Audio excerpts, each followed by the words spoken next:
All right. चलें जी, अल्हम्दुलिल्लाह। अगर और कोई क्वेश्चन नहीं है अब हम स्टार्ट करते हैं। सर सबसे पहले हमने जिस टॉपिक को पिकअप किया है वो है फाउंडेशन ऑफ स्ट्रैटेजी। फाउंडेशन से मुराद क्या? Basic element. अच्छा चलें, एक क्वेश्चन आ गया। सर मलिक इमरान कहते हैं सर आईकैप की स्टडी टेक्स्ट के चैप्टर्स को बेस बनाएंगे। आईकैप की स्टडी टेक्स्ट के अंदर बिजनेस मैनेजमेंट का डिस्कशन है, हम उसको बेस बनाएंगे। हमें मकसद है बीसीजी मैट्रिक्स पढ़ना। अब आप बीसीजी मैट्रिक्स देखें तो आईकैप की स्टडी टेक्स्ट में भी है और दुनिया की हर बिजनेस मैनेजमेंट थ्योरी की बुक में है। फोर्टिस का डायमंड मॉडल, फोर्टिस का 5 फोर्सेस मॉडल, ये दोनों बुक्स के अंदर है।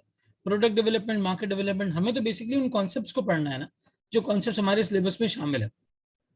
जो बेस बनाऊंगा वो मैं अपने कंटेंट को बनाऊंगा। अब मैं अपना कंटेंट आईकैप की स्टडी टेक्स्ट से, आईसीसी की बुक से, एसबीएम की बुक से, एमएससीटी की बुक से, एमएससी 2 की बुक से और अपने जहन से इन सारी चीजों को मिला के जो है आपके सामने रखूंगा। अभी जो आपके सामने हैंड आउट आ रहा है ये आपकी किताब के अंदर एज इट इज मौजूद होगा, जिसको हम डिजाइनिंग बेसिकली। सो वो ओवरऑल लेवल पे अगर आप देखें तो ये कंटेंट जो है वो मैंने खुद कंपाइल किया है डिफरेंट डिफरेंट सोर्सेज से। तो इसी तरीके से हम इसको जो है वो लेके चल रहे होंगे। Is that clear Malik?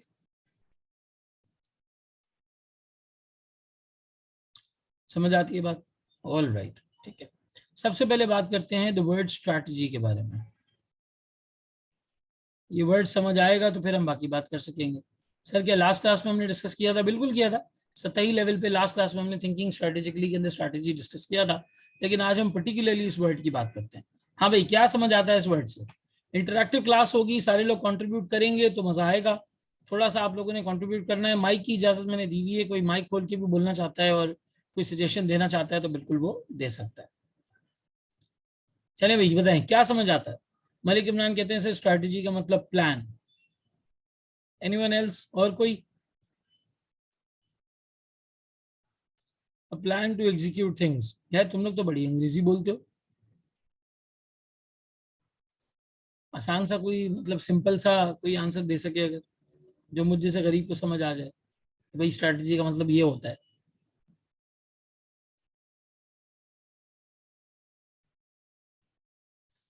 सबसे पहले ना, rules and way to achieve long term goals and objectives. चलो एक और रिस्पॉन्स आया, माशाल्लाह अच्छे रिस्पॉन्सेज हैं आप लोगों के। ये सबसे पहले अगर आप इस वर्ड का ओरिजिन देखेंगे ना, स्ट्रैटेजी वर्ड का ओरिजिन कहाँ से आया? सिर्फ प्राइमरली ये वर्ड वॉर में यूज किया जाता था। वॉर में यूज किया जाता था। अगर आपने फॉर एग्जाम्पल अगर एक शतरंज यानी चेस बोर्ड कभी देखा हो तो कुछ लोग ऐसे होते हैं वो 3 मूव्स में 4 मूव्स में बंदे को हरा देते हैं। अगर आप इंटरनेशनल गेम्स देखें तो वो इतनी ज्यादा उनकी प्रैक्टिस होती है और इतनी परम्यूटेशंस कॉम्बिनेशंस उन्होंने जहन में बनाए होते हैं कि कौन से स्टेप से फिर सामने वाला ओपोनेंट क्या करेगा, फिर आपको क्या करना चाहिए, वो चंद स्टेप्स के अंदर गेम को हरा देते हैं। इसी तरीके से पहले के दौर में, आज का नॉलेज और टेक्नोलॉजी की जंग है, लेकिन पहले जब वेपन्स के थ्रू जंग लड़ी जाती थी और वॉर्स हुआ करती थी बड़ी बड़ी, तब क्या होता था, तब किस तरीके से एक जंग को जीतना है इसकी प्लानिंग को स्ट्रैटेजी कहा जाता था। इस वर्ड का जो ओरिजिन है वो स्ट्रैटेजम वर्ड से है। उसके बेसिकली वॉरफेयर के लिए यूज किया जाता था। वॉरफेयर के अंदर कैसे प्लान करके किसी को हराना है, ये बेसिकली स्ट्रैटेजी है। कॉन्स्टेंटिनोपल जो पुराना नाम है, कुस्तुनतुनिया जिसे कहा जाता था, और आज जो जगह इस्तांबुल के नाम से मशहूर है टर्की के अंदर, ये बेसिकली पहले मुसलमानों के हाथ में नहीं थी, ये दूसरे लोगों के हाथ में थी। और मुसलमान हमेशा से इसे हासिल करना चाहते थे क्योंकि इसके पीछे बहुत सारी ऐसी मजहबी रीजन हैं। आप कभी चाहें पढ़ना चाहें तो बेशक इसके हवाले से पढ़ सकते हैं। लेकिन मजे की बात यह है कि जब उस जगह को फतह करना था तो वहां पर ना एक बहुत बड़ा सा किला बना हुआ था। एक बहुत बड़ा सा किला बना हुआ था और उसके चारों तरफ दीवारें थी। अब कुस्तुम दुनिया के उस किले की दीवारें तोड़ना रिलेटिवली इतना आसान नहीं था। सुल्तान महमद फातेह जो उस वक्त के बादशाह थे और वो उसे कॉन्कर करना चाहते थे, तो उन्होंने अपनी स्ट्रैटेजी प्लानिंग इस तरीके से रखी थी कि भाई ये मिस्दिन आएंगे, हमारे पास ये वाला वेपन होगा मिंजनीक जिसको तोप कहते हैं, इस तोप से हम फला टाइम पे ये फायर करेंगे, फिर उसके बाद इतने लोग अंदर चले जाएंगे, फिर ये लोग आगे जाके इस तरीके से काम करेंगे और फिर फला टाइम पे हम अपना झंडा लहराएंगे।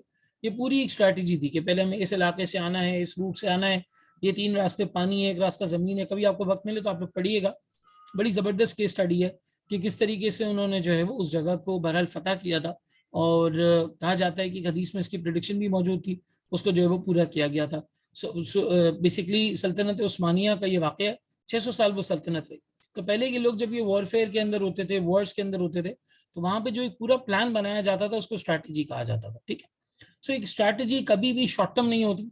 एक लॉन्ग टर्म प्लान कंपनी का ऐसा एक लॉन्ग टर्म कंपनी की सेट ऑफ एक्टिविटीज ऐसी जो एक पर्टिकुलर ऑब्जेक्टिव या गोल को हासिल करने में मदद करे। अब मैं आपको इसकी बिल्कुल एक क्लासिकल सिंपल सी एग्जांपल देता हूँ। किसी ने 1980 की दुबई की पिक्चर देखी है? हाँ भाई, एनीवन? 1980 1975 की दुबई की पिक्चर देखी है किसी ने? क्या नजर आया था आपको उस दुबई की पिक्चर में? कंट्रीब्यूट करना है भाई सबने, कीबोर्ड पे या अपना अपना कीपैड पे हाथ रखना है। सर 1 से 2 बिल्डिंग, बिल्कुल डेजर्ट, बिल्कुल डेजर्ट। दुबई अगर मशहूर था तो किस चीज के लिए मशहूर था? दुबई को लोग अगर दुनिया में जानते थे या अरब इमारात को जानते थे तो किस लिए जानते थे? So the primary reason was oil. उनका जो प्राइमरी रीजन था वो ऑयल था। लोग ज्यादातर उसको ऑयल के हवाले से जानते थे। यार अगर आप दुबई देखें या कोई अरब कंट्रीज देखें तो इनके पास ऑयल रिजर्व्स होते हैं और ये ऑयल रिजर्व्स दुनिया को जो है वो सप्लाई करते हैं। दुबई को बहुत पहले इस बात का अंदाजा हो गया था कि हमारे पास ज्यादा रिजर्व्स नहीं है, या अरब इमारात को, यूएई को बहुत पहले इस चीज का अंदाजा हो गया था कि हमारे पास इतने ज्यादा रिजर्व्स नहीं है।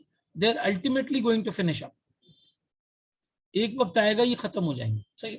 सो they had to have a strategy कि हम किस तरीके से इस पूरे उसके ऊपर जो है वो सर्वाइव करें और हमारी जगह की अर्निंग वगैरह क्या होगी। दे बेसिकली जो ट्रांसफॉर्मेशन वो लेके आए वो किस तरफ ले आए? टूरिज्म की तरफ ले आए। सर तो क्या ये 2 दिन का वाकया था? नहीं, ये सन 2000 से 2019 तक, 2018 तक, 2020 तक दुबई की जो ट्रांसफॉर्मेशन आपने देखी, और अब बहरहाल ये बढ़ती ही चली जा रही है। दुबई की जो ट्रांसफॉर्मेशन आपने देखी ये एक प्लान्ड ट्रांसफॉर्मेशन थी। 10 से 15 साल की एक स्ट्रैटेजी बनी हुई थी उनके पास। 10 to 15 ईयर्स एक पूरी स्ट्रैटेजी बनी हुई थी उनके पास। अब आप लोगों का मकसद क्या है? आप लोगों का मकसद है भाई जिंदगी में कामयाब होना है, एक अच्छा करियर हासिल करना है, हलाल रोजी कमानी है, घर वालों के लिए लेकर आना है और अपने आप को जो है वो एक अकम्पलिशमेंट की तरफ लेके जाना है। तो उसके लिए आप लोगों ने क्या चुना? सबसे पहले आप लोगों ने अपना एनालिसिस किया कि भाई मैं किस चीज में बेहतर हूँ, मुझे क्या चीज अच्छी आती है, मैं किस इलाके में रहता हूँ, इस इलाके में अच्छा करियर किसको समझा जाता है, यहाँ पे जॉब अपॉर्चुनिटीज कहाँ पर होती हैं। और फिर आपने अपने आप को इवेल्युएट करके एक फैसला किया कि मैंने जो है वो सीए करना है, ये वाली जो जंग है मुझे समझ में आती है, ये मैं लड़ लूंगा। आपने बोला ठीक है यार, ये वाली जंग हम लड़ेंगे। फिर उसके बाद आपने स्ट्रैटेजी बनाई कि भाई पहले ये वाला इंस्टीट्यूट चुनेंगे, ये पेपर देंगे, इस पेपर को ऐसे पढ़ेंगे, इस पेपर को ऐसे पढ़ेंगे। तो वो एक बेसिकली बिजनेस स्ट्रैटेजी के लेवल पे या फंक्शनल स्ट्रैटेजी के लेवल की चीजें थी जो आप लोगों ने की। बाज लोगों ने सॉर्ट ऑफ, जिस वक्त मैंने स्टार्ट किया था तब मॉड्यूलर सिस्टम हुआ करता था, अब सिस्टम बिल्कुल डिफरेंट है। किसी ने पेपर कॉम्बिनेशन कोई और लिया होगा, किसी ने कोई और लिया होगा। फिर उसके बाद पढ़ने का अंदाज किसी का डिफरेंट है, किसी को न्यूमेरिकल ज्यादा बेहतर लगता है, किसी को थ्योरेटिकल ज्यादा बेहतर लगता है। तो कंपनीज भी अपनी स्ट्रेटेजिक पोजीशन की एनालाइजेशन करती हैं और एनालाइजेशन करके इस बात का अंदाजा लगाती हैं कि वो किस चीज में बेहतर है, उन्हें क्या करना चाहिए। तो दुबई की जो मतलब जो यू समझ लें कि लीडरशिप थी, उस लीडरशिप को ये बात समझ आई कि हम इसको बिल्कुल एक अच्छा ट्रैवल रिजॉर्ट बना सकते हैं, सारी दुनिया से लोग आएंगे, हम बेहतरीन किस्म की बिल्डिंग्स यहाँ पे बना देंगे। और यूएस को उन्होंने ऑनबोर्ड किया कंस्ट्रक्शन के लिए, बहुत सारे एक्सटर्नल ममालिक से जो है वो लोग बुलवाए, वहाँ पे बहुत सारा काम किया। पाकिस्तान, इंडिया, बांग्लादेश से बहुत सारे लोग गए और आज दुबई एक वर्किंग के लिए फाइनेंशियल हब बन चुका है। यहाँ पे लोग ना सिर्फ इन्वेस्टमेंट करते हैं बल्कि अपने बिजनेसेस को स्टार्ट करते हैं, and at the same time बहुत सारे लोग जॉब्स की उसमें जो है वो वहाँ पर जाते हैं क्योंकि उनकी करेंसी वगैरह सारी चीज़ें स्ट्रांग है। अभी राइट नाउ मेरा ख्याल है दुबई का जो टोटल रेवेन्यू आता है उसका 1% भी ऑयल से नहीं आता। 99% जो उनका रेवेन्यू आता है वो टूरिज्म से, वीजा से, वहाँ के जो बिजनेसेस हैं उनसे, फिर उसके अलावा पेनल्टीज से, क्योंकि वहाँ पे कंप्लायंसेस बड़ी सख्त हैं और पेनल्टीज बड़ी ज्यादा हैं। इन सारी चीजों से जो है वो दुबई का रेवेन्यू आता है। हत्ता के दुबई यहाँ तक पहुंच चुका है कि आप पुलिस स्टेशन में एंटर होंगे, आपको पुलिस वाला नहीं नजर आएगा, एक डिवाइस लगी हुई है बड़ी सी, आप उसके सामने खड़े होकर अपनी पूरी कंप्लेन दर्ज करें, अपना केस दर्ज करवाएं और बंदा आके आपकी जो है इन्वेस्टिगेशन कर लेगा। So that was the strategy of Dubai over a period of 10 to 15 years. 10 से 15 साल उन्होंने स्ट्रैटेजी को अपनाया। अब इस केस स्टडी को जहन में रख के, दुबई की केस स्टडी को जहन में रख के अब स्ट्रैटेजी की डेफिनेशन पढ़ो। बिल्कुल रट्टा लगाने की जरूरत नहीं है, समझने की जरूरत है। Strategy is a pattern of activities that seeks to achieve the objectives of the organisation. Dubai का ऑब्जेक्टिव क्या था सर? दुबई का ऑब्जेक्टिव था सर्वाइवल। सर्वाइवल, प्रॉस्पर, तरक्की करनी है, दुनिया में आगे बढ़ना है, सक्सेस, वेल्थ। फेल नहीं होना था उन्हें कि तेल खत्म हो गया तो अब हमें लोग भूल जाएंगे, वो आगे बढ़ना चाहते थे। पैटर्न ऑफ एक्टिविटीज क्या किया? आहिस्ता आहिस्ता, स्लोली ग्रेजुअली ये कंस्ट्रक्शन की तरफ आए और कंस्ट्रक्शन के साथ साथ इन्होंने अपनी टूरिज्म को जो है वो बूस्ट किया। हत्ता के सन 2002-2003 तक भी दुबई वो नहीं था जो आज दुबई है। लेकिन 17-18 साल के ओवर द पीरियड वो अच्छे तरीके से अपने आप को जो है वो ट्रांसफॉर्म कर पाए। यही हमारे पड़ोसी मुल्क दुनिया इंडिया की जो है वो मिसाल है।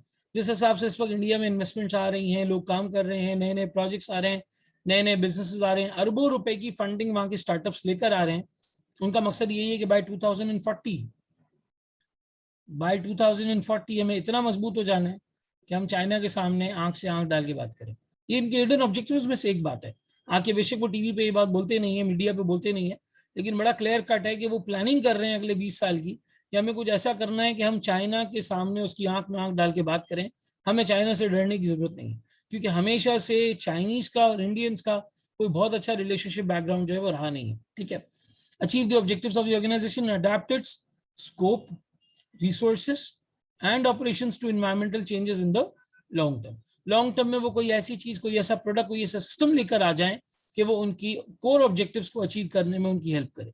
अब देखो, आज कोई बच्चा अगर फॉर एग्जांपल सीए स्टार्ट करता है ना, तो उसने ये नहीं सोचना कि 2021 या 2022 में सीए का स्कोप है या नहीं, वो करके निकलेगा 2028 में। तो उसने ये सोचना है कि 2028 में इसका स्कोप होगा या नहीं होगा। अगर वो 22 में एंट्री ले रहा है, बहरहाल 6 साल का पीरियड उसका लगेगा, फिर उसको इस चीज के बारे में फैक्टर इन करना चाहिए कि मुझे काम करना है या नहीं करना। यासिर कहते हैं सिर्फ we make strategy for any business studies, but there are certain factors which we can't control that affect our strategy, how entity person should react. देखो, कुछ चीजें होती हैं जो आपके सर्कल ऑफ कॉम्पिटेंस में होती हैं, कुछ चीजें होती हैं आपके सर्कल ऑफ इन्फ्लुएंस में होती हैं, कुछ होती हैं आपके सर्कल ऑफ इन्फ्लुएंस में नहीं होती। अब मैं आपको छोटी सी एग्जांपल दूं। सीए की सबसे बड़ी, जो हमारा सबसे बड़ा ऑब्स्टिकल बना हुआ है, वो क्या बना हुआ है?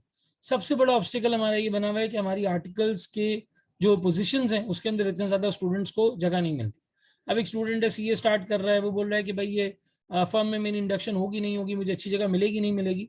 और फिर वो क्या कर रहा है जी, ना वो करंट अफेयर्स को, इकोनॉमिक अफेयर्स को, इन चीज़ों को खातिर में लाता है, ना वो बुक रीडिंग को और किसी किस्म की सोशल स्किल को खातिर में लाता है। और जो एक डर पैदा किया गया है ना हमारे अंदर, मॉड्यूल ए से, पीआरसी से, एएफसी से, व्हाटएवर द नेम में भी, एएफसी से हमारे अंदर डर पैदा किया गया है कि भाई सीए के अंदर लोग फेल होते हैं, इसके साथ तो कुछ किया नहीं जा सकता, ये तो इस तरीके के मसाइल होते ही हैं सीए के साथ, और आप जो है वो कुछ भी नहीं कर सकते इसके हवाले से। एक डर बैठा हुआ होता है, स्टूडेंट्स हर वक्त पढ़ाई, हर वक्त पढ़ाई, हर वक्त पढ़ाई, यही बात कर रहे होते हैं। हालांकि इंडक्शन के टाइम पे फिर पार्टनर क्या पूछता है, हाँ जी बताएं क्या पढ़ते हैं आप, व्हाट डू यू रीड। वहां पे वो सिर्फ ऑडिटिंग अकाउंटिंग की बात नहीं करता। एचआर देखता है कि यार आपके अंदर कौन सी सी स्किल्स हैं, आपने कौन से स्पोर्ट्स में काम किया, आपने किस सर्टिफिकेट्स पे काम किया। सो ये जो एक सूरत हाल है मुझे डे वन से पता है, तो इसके ऊपर मैं काम डे वन से शुरू कर सकता हूँ, क्योंकि मेरे कंट्रोल में ये नहीं है कि मैं सिस्टम बदल दूँ। मेरे कंट्रोल में ये है कि मैं अपने आप को थोड़ा सा चेंज कर सकता हूँ, मैं इन एक्टिविटीज को गैदर कर सकता हूँ। यकीन करो, मेरा कैफ में या जो इसको तुम मॉड्यूलर सिस्टम में ABCD कहते थे, मेरा कभी मेरिट नहीं आया, कभी गोल्ड मेडल नहीं आया, मेरा पेपर भी रुका। आखिरी पेपर मेरा कैफ 9 जो है वो रुका था एक दफ़ा, सेकेंड अटेम्प्ट में अल्लाह का शुक्र है वो निकल गया था। और मैंने बड़ा ग्रेजुअली चीज़ों को लेकर चला, मतलब ऐसा भी होता था कि मेरे पेपर्स होते थे 18-20 नंबर छूट जाते थे, लेकिन मैं पेपर पास करने के लिए करता था कि यार मुझे आधे मार्क्स सही लेना है। अल्लाह का शुक्र है उस टाइम पीरियड में मैंने ट्यूशन भी पढ़ाए, मैंने जो है वो 2 साल अरबिक और फिक्र के ऊपर एक कोर्स भी किया, और एक अकेडमी मैंने ज्वाइन की। फिर उसके बाद मैं चंद एक प्रोजेक्ट्स पे भी कुछ लोगों के साथ काम कर रहा था, थोड़ा सा अपने आप को मैंने इन्वॉल्व किया हुआ था कि यार मैं थोड़ी दूसरी चीज़ें भी करूँ। फिर जब आर्टिकलशिप के इंटरव्यूज होते थे तो वहाँ पे मैं ये सब चीज़ें शेयर करता था कि यार 2 साल में मैंने सिर्फ ये पेपर्स नहीं किए, मैंने ये वाली चीज़ भी की है, मैंने ये भी किया है, मैंने ये भी किया है, जिसकी वजह से मेरी पर्सनैलिटी में ये चेंजेस आए हैं, और मुझे लगता है कि ये मेरे लिए बेहतर था। जो आपके कंट्रोल में वो आप कर सकते हैं। फर्म के साथ पढ़ाई वगैरह की बात है, इस तरह की जो चीज़ें हैं। सो बहरहाल, अगर किसी जगह पे, किसी फर्म में कहीं पे काम करते हुए आपको लगता है कि यार अभी काम जरूरी है, आप बेशक करें, और अगर काम के बाद आप पढ़ने का वक्त मिलता है, आप बेशक पढ़ें। चीज को अपने ऊपर हावी नहीं करें। ये सब्जेक्ट्स आपके मेरे जैसे लोग ही क्लियर करते हैं। डायरेक्शन ठीक होनी चाहिए। अब स्टूडेंट्स का मसला क्या होता है, उनकी स्ट्रैटेजी क्या होती है, 4 किताबें लेनी है, सबकी प्रैक्टिस करनी है। अरे भाई ऐसे पेपर नहीं निकलेगा, ऐसे सिर्फ आपका टाइम निकलेगा, पेपर नहीं निकलेगा। 4 किताबें नहीं जमा करनी है, बेशक 10 सवाल गिनती के लिमिटेड अच्छे सवाल जमा करना है और उनको करना है। अब हमारे यहाँ ट्रेंड बना हुआ है मार्केट में, पास पेपर उठाते हैं आई कैप का, सिर्फ कंपनी का नाम बदलते हैं, अपनी किताब में डालते हैं, बोलते हैं देखो हमने बनाया, और बदनाम करते फिरते हैं कि आई कैप का पास पेपर नहीं करना चाहिए, पास पेपर थोड़ी कोई दोबारा एग्जाम में आता है। तो भाई आपकी किताब में आपने सिर्फ हूर लिमिटेड को नूर लिमिटेड कर दिया। हूर को नूर करने से आपका कोई मतलब सवाल तो नहीं बदल गया ना, वही सवाल आपकी किताब के अंदर मौजूद है, पढ़ा दोबारा आई कैप का पास पेपर ही रहे। अब वो स्टूडेंट्स उसके ऊपर डरा हुआ होता है कि यार मैंने प्रैक्टिस क्वेश्चन नहीं किया, मैंने पास पेपर नहीं किया। लिमिटेड मटेरियल करें, लेकिन अच्छा करें, अपनी गलतियों को देख के करें। अगर एक चीज नजर आ रही है कि यार BM में लिखना है, तो अब आप देख के अगर 18 क्वेश्चन कर रहे हैं, 28 कर रहे हैं, कोई फायदा नहीं है। 4-6 लिख के चले जाएं तो आपकी अच्छी प्रैक्टिस से बेहतर हो जाएगी। ये अब लिखना जरूरी है। सो बहरहाल इन फैक्टर्स को आइडेंटिफाई करना, समझना और इस सच्चाई को फेस करना ही इसका जो है वो तुम्हारी बात का जो है वो जवाब है। जैसे चलें जी, सो यहाँ पे हमें बात समझ आई कि स्ट्रैटेजी के अंदर हमने दुबई की एग्जांपल ली, हमने इंडिया की एग्जांपल ली, 2040 तक का उनका जो प्लान बना हुआ है। ये एक ऑर्गेनाइज स्ट्रैटेजी। अगर हम एलिमेंट्स की बात करें तो इसके अंदर एक्टिविटीज होती हैं जिन्हें ऑर्गेनाइज किया जाता है, एक ऑब्जेक्टिव अचीव करना मकसद होता है, हमेशा लॉन्ग टर्म होती है स्ट्रैटेजी, कभी भी शॉर्ट टर्म नहीं होती। शॉर्ट टर्म जो होते हैं वो प्लान्स होते हैं, छोटे छोटे टेक्टिकल प्लान्स जिनको कहते हैं, वो शॉर्ट टर्म होते हैं कि बेसिकली टेक्टिकल प्लान्स आपके पास जो मौजूद है। हमेशा आप इन्वायरमेंट से इन्फ्लुएंस्ड होंगे, हमेशा इन्वायरमेंट से इन्फ्लुएंस्ड होंगे। हाँ भाई मुझे बताओ, क्या ये मुमकिन है कि आज कोई डॉक्टर जिसकी ऑनलाइन प्रेजेंस ना हो, जिसका कोई अच्छा सोशल प्रोफाइल ना हो, जिसकी अपनी अच्छी ग्रुप्स के अंदर डिस्कशंस ना हो और उसकी अच्छी एक वेबसाइट ना बनी हुई हो, आपको लगता है वो अगले 5 साल 10 साल में सर्वाइव कर सकता है? हाँ जी, आप लोग बताएं। ये एनवायरनमेंट की बेहतरीन एग्जांपल होगी, डॉक्टर्स या medicine shifting online, medicine shifting online. क्योंकि हमारे एनवायरनमेंट में अभी हो रहा है कि लोग ऑनलाइन ग्रुप्स पे जाके फेसबुक वगैरह पे अपने मसाइल के बारे में लिखते हैं और डॉक्टर्स के सजेशन मांगते हैं, डॉक्टर्स के रिव्यूज देखते हैं, रिव्यूज के बाद उनके कमेंट्स देखते हैं और फिर किसी अच्छे कंसल्टेंट को जो है वो लेट्स से अप्रोच करते हैं। तो ये मेडिसिन की जो फील्ड है ये आहिस्ता आहिस्ता ऑनलाइन की तरफ शिफ्ट कर रही है। बहुत सारे डेंटिस्ट को तो मैंने अपने सर्कल में देखा है, मेरे सर्कल में 2-3 लोगों ने डेंटिस्ट्री पढ़ी है, मैंने उनको अपने सर्कल में देखा है कि उन्होंने अपने अच्छे फेसबुक पेजेस बनाए हुए हैं, वो जिन क्लाइंट्स को डील कर रहे हैं उनके दांतों की तस्वीर लेके डाल रहे हैं। अब वो चेहरा छुपा देते हैं वरना हकीकत यहाँ हो जाए कि पहले क्या था और फिर क्या हुआ। चेहरा छुपा देते हैं लेकिन वो तस्वीरें डालते हैं, वो पोस्ट बूस्ट करते हैं, वो जो है वो अपने एड्स चला रहे होते हैं ताकि लोग ज्यादा से ज्यादा जो है वो उन्हें अप्रोच करें। बिल्कुल इसी तरीके से जो mid level surgeon, mid level doctors होते हैं उनके लिए ग्रुप्स बने हुए। मरहम नाम का एक फेसबुक ग्रुप है, बहुत ज्यादा मशहूर है। वहाँ पे लोग अपनी प्रॉब्लम्स को पोस्ट करते हैं, पेज एडमिन उन्हें डॉक्टर से कनेक्ट करवाता है और डॉक्टर्स फिर शायद अपनी फी वगैरह का कुछ पोर्शन जो है वो ग्रुप एडमिन्स को या कम्युनिटी को देते होंगे। तो कम्युनिटी की वजह से मेडिसिन ऑनलाइन पे शिफ्ट हो रही है। Can not be rigid and unchanging, ये कभी भी नहीं हो सकता। ऐसा नहीं हो सकता जिसको आप कहते हैं ना पत्थर पे लकीर, इट कैन नॉट बी पत्थर पे लकीर। स्ट्रैटेजी हमेशा माहौल के हिसाब से और सूरत हाल के हिसाब से आपको बदलनी पड़ सकती है, आपको बदलनी पड़ सकती है। कोविड से पहले बहुत सारी कंपनीज ने बहुत सारी स्ट्रैटेजीज बनाई, हम ये करेंगे, हम इस तरह से करेंगे। हो सकता है किसी ने किसी जगह पे कोई जगह लेकर फिजिकली कोई इंस्टीट्यूट खोलने की कोशिश की हो कि भाई ये मतलब यहाँ पे स्कूल बनाऊंगा, कॉलेज बनाऊंगा, यूनिवर्सिटी बनाऊंगा। बाद में बिल्कुल ऑनलाइन का सेटअप हो गया, जो प्लेसमेंट रिक्वायरमेंट्स है वही कम हो गई, रूम रिक्वायरमेंट्स है वही कम हो गई, तो बड़ा एक चेंज आया इसके अंदर, आपको चेंज लाना पड़ेगा। Involve doing different things with different resources over time, different thing with different resources over time. Dubai के अंदर सबसे बड़ा मसला ये था कि दुबई एक रेगिस्तान है, डेजर्ट है। डेजर्ट की मिट्टी पे कंस्ट्रक्शन इतनी आसानी से नहीं हो सकती है। वो जरखेज वाली, अब जो नॉर्मली कंस्ट्रक्शन के लिए हम चिकनी मिट्टी इस्तेमाल करते हैं वैसी नहीं होती। और वो पानी इतना ज्यादा उनको प्रोवाइड करना पड़ता है अगर आपको बिल्डिंग खड़ा करना है। तो कितने लाख गैलन दुबई के तो पानी के सिर्फ इस चीज पे लग जाते हैं कि बिल्डिंग्स अपनी जगह पे जो है वो सस्टेन करें और सस्टेन करके ओवरऑल लेवल पे इनका जो है वो फायदा लिया जा सके। ऑल राइट, सो ये एक स्ट्रैटेजी के चंद एक एलिमेंट्स हैं और ये इसकी डेफिनेशन हो गई। एग्जाम्पल से, प्रैक्टिकल एग्जाम्पल से समझने की कोशिश करना। लाइक फॉर एग्जाम्पल चाइना की मैंने एग्जाम्पल देता, China is moving to 100% solar power. China कह रहा है यार इतनी पॉपुलेशन है, हमारी पॉपुलेशन इतनी ग्रो कर जाएगी और हमें इतनी बिजली की जरूरत होगी। बिजली बनाने के लिए कोयला इस्तेमाल होता है, कोयले से पोल्यूशन होता है, गैसेस इस्तेमाल होती है, उससे पोल्यूशन होता है। चाइना ने कहा सोलर पावर पे आ जाओ।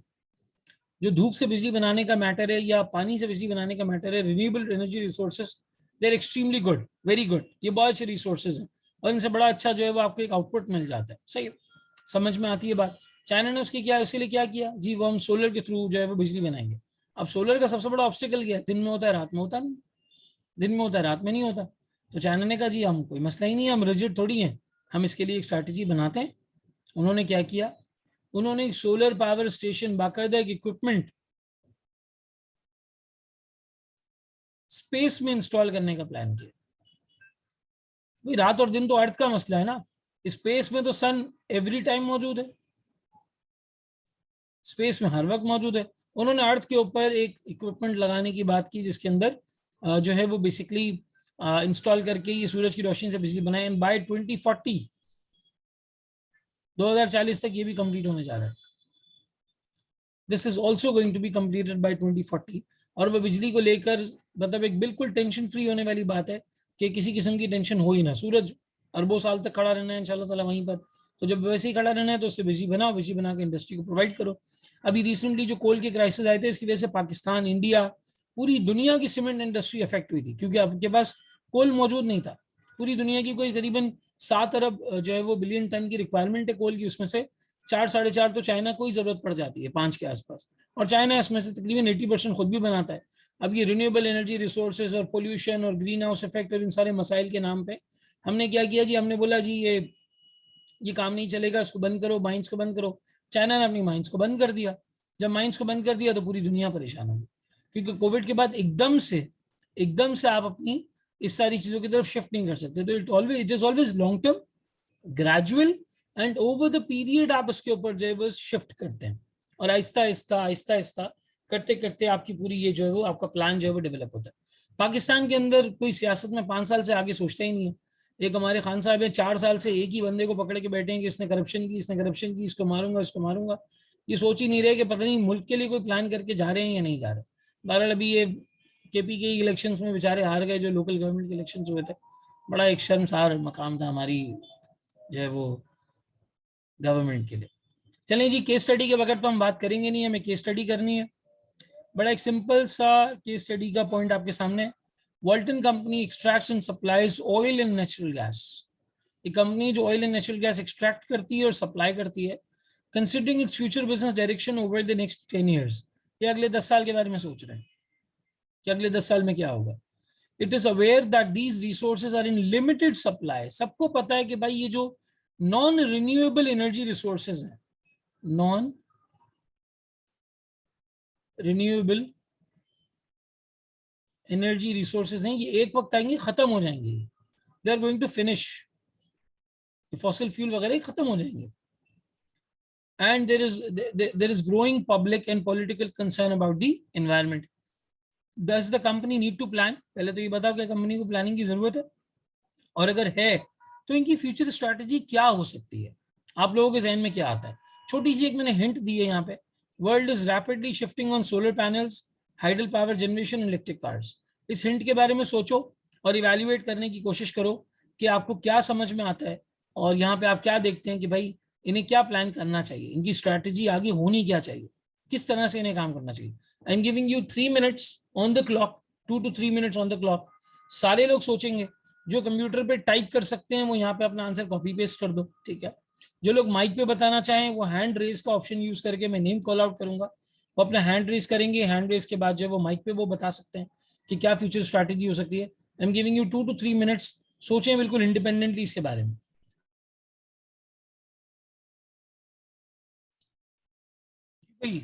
Anyone with the answers now? कोई अपना आंसर बताना चाहेगा या अपने थॉट्स बताना चाहेगा? आप हैंड रेज कर सकते हैं, हैंड रेज के ऑप्शन के साथ बता सकते हैं।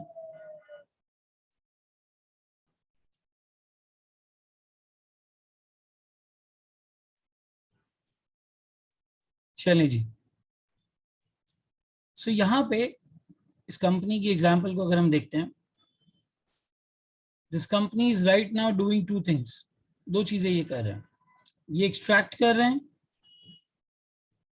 और फिर उसके बाद सप्लाई भी कर रहे हैं। 2 चीजें इनके पास है, किसकी?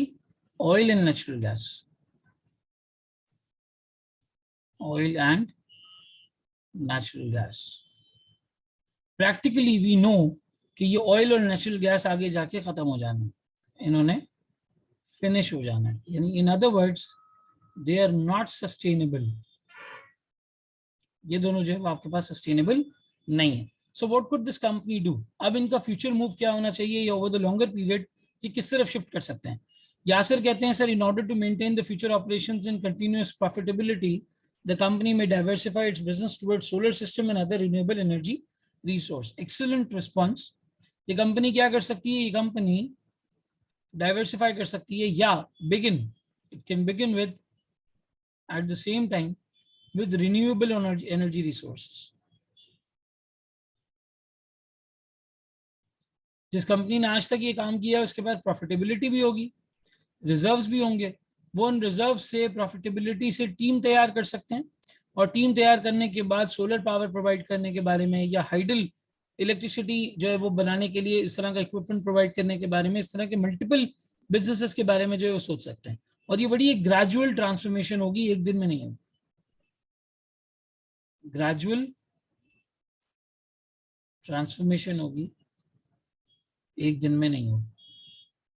ऑब्वियसली स्पीकिंग, इनकी ये जो ग्रेजुअल ट्रांसफॉर्मेशन है, ये एक लॉन्ग टर्म पर्सपेक्टिव है, और इस लॉन्ग टर्म पर्सपेक्टिव में, लॉन्ग टर्म आइडिया में, ये प्रॉपरली इस नॉन रिन्यूएबल रिसोर्स से रिन्यूएबल रिसोर्सेज की तरफ जो है मूव कर सकते हैं, जिसके अंदर आपके पास सोलर पावर आ जाता है, हाइडल आ जाता है, इनके थ्रू बिजली बनाने के बारे में जो है वो चीजें आ जाती हैं। फिर गैस की भी बहरहाल इतनी ज्यादा जरूरत नहीं पड़ेगी अगर हमारे पास इलेक्ट्रिक हीटर्स होंगे, इलेक्ट्रिक इक्विपमेंट होगा। दुनिया में तो बहरहाल काफी हद तक अब इम्प्लीमेंट होने लग गया है, पाकिस्तान में आहिस्ता आहिस्ता ये चीजें आएंगी। ठीक है, अब हमने यहाँ पे कुछ डिस्कशन पॉइंट्स रखे हैं। Let's discuss the strategies of Food Panda and दवाई.pk इन पाकिस्तान। आपको क्या लगता है जी, फूड पांडा है, दवाई.pk है, सेवियोर है, दराज है, इनकी क्या स्ट्रैटेजीज हैं, किस तरह से चल रहे हैं? इतना डिस्काउंट ये कैसे दे देते हैं, इतना कैपिटल ये क्यों बर्न कर रहे हैं? क्या स्ट्रैटेजी फूड पांडा की आपको नजर आती है कि आज तक ये कंपनी लॉसेस में, आज तक प्रॉफिट में नहीं आई? कंट्रीब्यूशन चाहिए भाई, माइक पे बोले, चैट पे बोले, wherever you want, contribution चाहिए। फूड पांडा की, दवाई.pk की क्या स्ट्रैटेजी आपको नजर आती है? किसको टारगेट कर रहे हैं, क्या इनका जहन है, किस तरह से चल रहा है?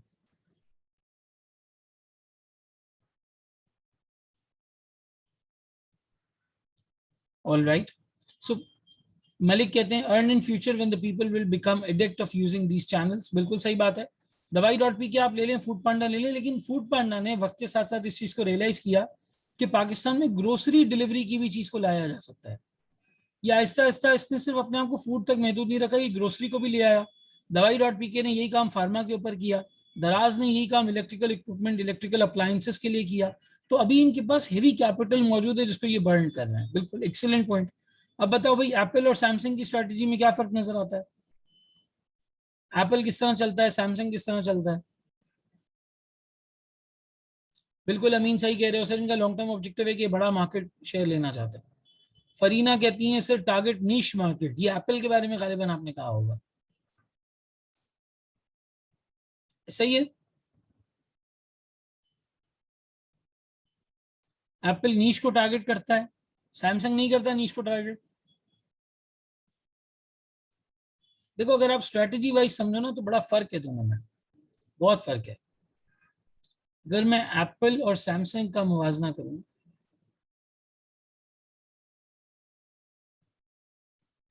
सैमसंग फीचर्स की बात करता है, सैमसंग इक्विपमेंट की बात करता है, अच्छा इक्विपमेंट देने की बात करता है, सैमसंग प्राइसिंग की बात करता है, सैमसंग जो है वो बेसिकली प्रॉफिटेबिलिटी की बात करता है। एप्पल प्राइमरली सिर्फ एक चीज की बात करता है, यूजर एक्सपीरियंस। मेरा प्रोडक्ट खूबसूरत कितना है, मेरे प्रोडक्ट में क्या, मतलब एक बॉक्सिंग अनबॉक्सिंग का भी आप तरीका देखेंगे ना एप्पल का, इतना खूबसूरत किस्म का बॉक्स आया हुआ होता है, आपको बॉक्स देख के ऐसा होता है यार ये प्रोडक्ट यूज कर लेना चाहिए। वो यूजर एक्सपीरियंस को मॉनिटर करता है कि हमारे प्रोडक्ट को चलाते हुए यूजर महसूस कैसे करता है। मुझे याद है स्टीव जॉब के बारे में जब मैं पढ़ रहा था, तो वो अपनी टीम से कहते थे कि भाई ऐसा मोबाइल बनाओ कि लोग चाहते उसको, इतनी जबरदस्त किस्म का डिस्प्ले और इतना बेहतरीन यूजर एक्सपीरियंस होना चाहिए। और दूसरा काम Apple at the same time करता है मार्केटिंग के ऊपर। वो अपने प्रोडक्ट को इस तरीके से मार्केट करता है कि वो दुनिया के लिए एक एग्जाम्पल बन जाती है। वो कभी भी ये चीज नहीं सेल करते कि इसके अंदर ये फीचर्स हैं, इसके अंदर ये हो गया है, इसके अंदर अब ये हो गया है, हार्डवेयर ऐसा है, इक्विपमेंट ऐसा है, किसी के सर पे मारेंगे तो सर फट जाएगा, मोबाइल नहीं टूटेगा। बैटरी के लिए अरसा लोग रोते रहे एप्पल की, यार बैटरी इतनी अच्छी नहीं होती, अब जाके iPhone 13 में उन्होंने बैटरी थोड़ी ठीक की है। तो फीचर्स, एक्सपीरियंस, इन सारी चीजों पर नहीं, हमेशा एक्सपीरियंस के ऊपर, यार डिस्प्ले कैसा है, ठीक है, व्यू कैसा आ रहा है, लुक कैसा है, कम्युनिटी बिल्डिंग, सारे एप्पल के प्रोडक्ट्स मिला के दे दिया। वो एक एक प्रोडक्ट से दूसरे प्रोडक्ट, दूसरे से तीसरे प्रोडक्ट में, मतलब एप्पल टीवी का एक्सपीरियंस अपनी जगह है, सैमसंग टीवी का एक्सपीरियंस आप अपनी जगह है, आप दोनों को इस्तेमाल करके देखें आपको फर्क समझ आ जाएगा। बाकी प्राइसिंग, प्रॉफिटेबिलिटी, एप्पल सब हर चीज को पीछे रखता है, यार ये सब आ जाएंगे। यूजर का एक्सपीरियंस बेहतर करो, जब हमारा प्रोडक्ट हाथ में ले तो उसको लगे कि पता नहीं कोई रॉयल प्रोडक्ट, कोई बादशाही चीज उसके हाथ में है।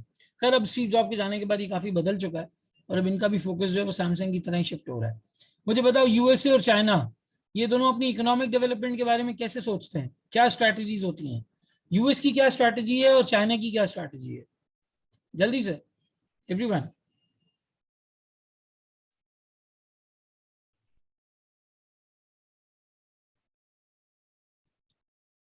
थोड़ा सा यहाँ पे आपकी जनरल नॉलेज टेस्ट करते हैं ना कि यूएसए को आप कैसे देखते हैं और चाइना को कैसे देखते हैं। Gain the large market share, नहीं, स्ट्रैटेजी पॉइंट ऑफ व्यू से बताओ।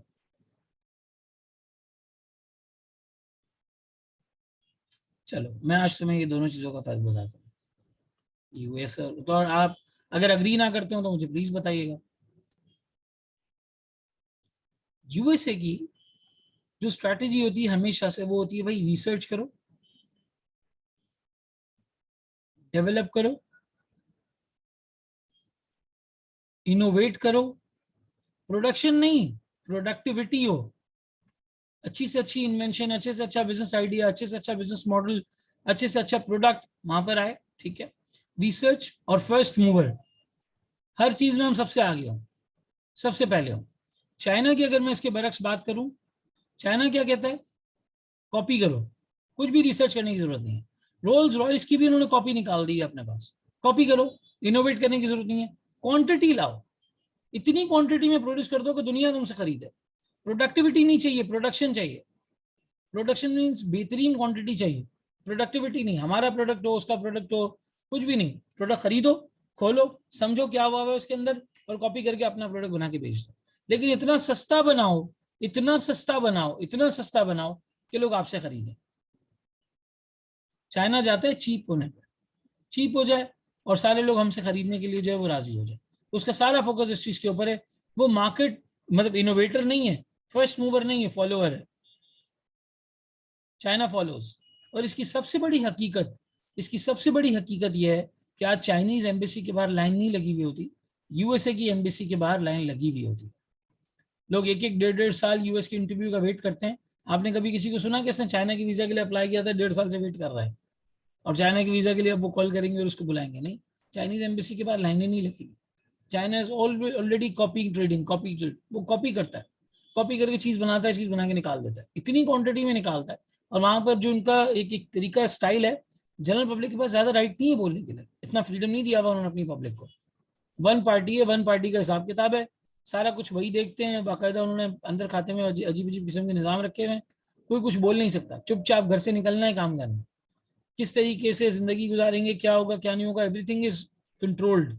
बड़ा एक उनको जो है वो एक रोबोटिक स्टाइल में चाइनीज पब्लिक को जो है वो चलाया जाता है। हाँ ऑनेस्ट लोग हैं, सब कुछ है, सारी बात सही है, लेकिन भारत की गवर्नमेंट इतनी ज्यादा ऑनेस्ट नहीं है। US on the other hand productivity पे, रिसर्च पे, डेवलपमेंट पे, सुपर पावर होने पे, इन सारी चीजों पे जो है भारत फोकस करता है। चाइना जो चीज सस्ती बना रहा है वो दुनिया को बेचने की कोशिश करता है। इसके लिए अब ये इकोनॉमिक कॉरिडोर की तरफ गया। CPEC itself is a strategy.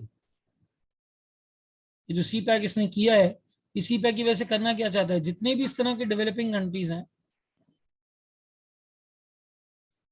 उन डेवलपिंग कंट्रीज के पोर्ट्स पर इसका जो है वो कब्जा हो, और इन पोर्ट्स को जब मिलाया जाए तो एक इकोनॉमिक बेल्ट बन जाए, ताकि दुनिया में कहीं भी अगर चाइना ने सामान भेजना है तो वो उसके तरीके करेंगे। ये जो सी पैक है, क्या ये एक दिन का प्लान है, क्या ये एक साल में हो जाएगा? नहीं, कई सालों से चल रहा है और अभी कई साल चलना है। बहुत सारी चीजें अभी भी इसके अंदर रहती हैं जो होनी है। ये स्ट्रैटेजी है।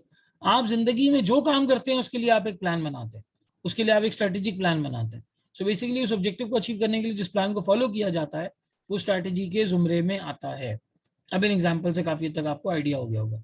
हाँ भाई, Saudi Arabia and Dubai in their transformation as tourist countries. Dubai किस तरीके से चला और सऊदीया कैसे चल रहा है?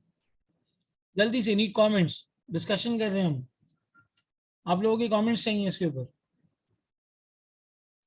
कैसे देखते हैं आप सऊदीया को और कैसे देखते हैं आप दुबई को? एवरीवन शुड कंट्रीब्यूट, एवरीवन, सारे लोग कंट्रीब्यूट करेंगे। फरीना शाहीन कहती हैं सब दुबई। आगे सऊदीया ऑयल, देखो अभी भी लोगों को लग रहा है ना कि ये सऊदीया का जो काम है वो ऑयल की तरफ है। देखो सऊदीया के पास जो रिजर्व है वो दुनिया में सबसे ज्यादा है, ऑयल के रिजर्व सबसे ज्यादा ईरान और सऊदीया के पास मिलाकर जो है वो सब कुछ है। लेकिन अब आहिस्ता आहिस्ता सऊदीया टूरिज्म की तरफ शिफ्ट कर रहा है, क्योंकि उसको भी नजर आ रहा है कि जैसे जैसे दुनिया 2050 तक रिन्यूएबल एनर्जी रिसोर्सेज तक जा रही है, उसके बाद ये ऑयल ऑयल को कोई पूछेगा नहीं। दुबई के पास पहले ही रिजर्व कम थे, तो दुबई वैसे ही जो है वो टूरिज्म और इन सारी चीजों की तरफ शिफ्ट कर चुका है। लेकिन सऊदीया अब शिफ्ट कर रहा है। नियोम नाम की एक सिटी वहां पे बन रही है जो बिल्कुल दुबई का हूबहू, एक तरीके से समझने की जो सारी चीजें दुबई के अंदर थी वही सारी चीजें जो है वो इस तरह से वो उसके अंदर भी बनाएंगे। और उस सिटी का मकसद ही यही है कि सऊदी अरेबिया के अंदर जो है वो टूरिज्म को, इन सारी चीजों को प्रमोट किया जाए। आहिस्ता आहिस्ता वहाँ पे चीज़ अलाउ भी हो रही है, वुमेन ड्राइविंग उन्होंने अलाउ की। मैं एक साल वहाँ पे रहा, मैंने चेंजेस देखे हैं अपनी आंखों से। I was in Riyadh basically, तो मैंने रियाद में चेंजेस वगैरह सारी अपनी आंखों से देखी जो वहाँ पे आ रही थी, जिस तरीके से वो प्लान कर रहे थे। अब लोगों का वहाँ पे सिनेमास की तरफ और जो कॉन्सर्ट्स की तरफ आहिस्ता आहिस्ता रुझान जो है वो बढ़ रहा है। वो नए सिटीज़ बना रहे हैं, कंस्ट्रक्शन की तरफ जा रहे हैं, हाई राइज बिल्डिंग्स बना रहे हैं, हाई राइज टावर्स बना रहे हैं, ताकि लोग टूरिज्म की तरफ जो है आए। क्योंकि सऊदीया को नजर आ रहा है कि 20 साल बाद इनको कोई पूछेगा भी नहीं तेल वगैरह के हवाले से। तो ये 20 साल में कुछ ऐसा कर जाए कि लोग इनको टूरिज्म के हवाले से पूछने आए। एक तो उम्रा और हज, ये तो है ही, ये तो चलना ही है इंशाल्लाह ताला। इसके अलावा भी वो दूसरी इस तरह की चीजें, दूसरी सिटीज हैं, रियाज हो गया, फिर उसके अलावा दूसरे इस तरह के शहर हो गए, वहां पे लाने की कोशिश कर रहे हैं। So Dubai was basically an early mover, यूं समझ लें आप। दुबई ने इस चीज को पहले रियलाइज कर लिया क्योंकि उसके पास रिजर्व्स कम थे, तो वो फर्स्ट मूवर बना और उसको फर्स्ट मूवर का एडवांटेज मिला। सऊदीया को वक्त लगेगा अभी दुबई के करीब आने में, और सऊदी अरेबिया के रिजर्व्स अब खत्म हो रहे हैं, तो they are gradually shifting towards tourism, gradually shifting towards the tourism थे। आहिस्ता आहिस्ता ये जो है इसकी तरफ शिफ्ट कर रहे हैं। 10 साल, 15 साल, 20 साल बाद आपको कम्प्लीटली वहाँ पे ऑयल के मामला खत्म और टूरिज्म के मामला जो है नजर आना शुरू हो जाएंगे। हज उम्रा के अलावा दूसरी भी एक्टिविटीज वहाँ पे लाने की कोशिश करें।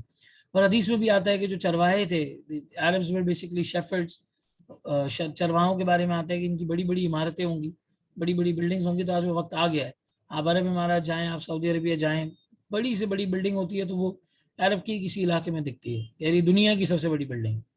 तो बहरहाल दुबई के अंदर भी है और सऊदी अरबिया के अंदर भी है। अल्लाह ताला हम सब की जो है हिफाजत करना।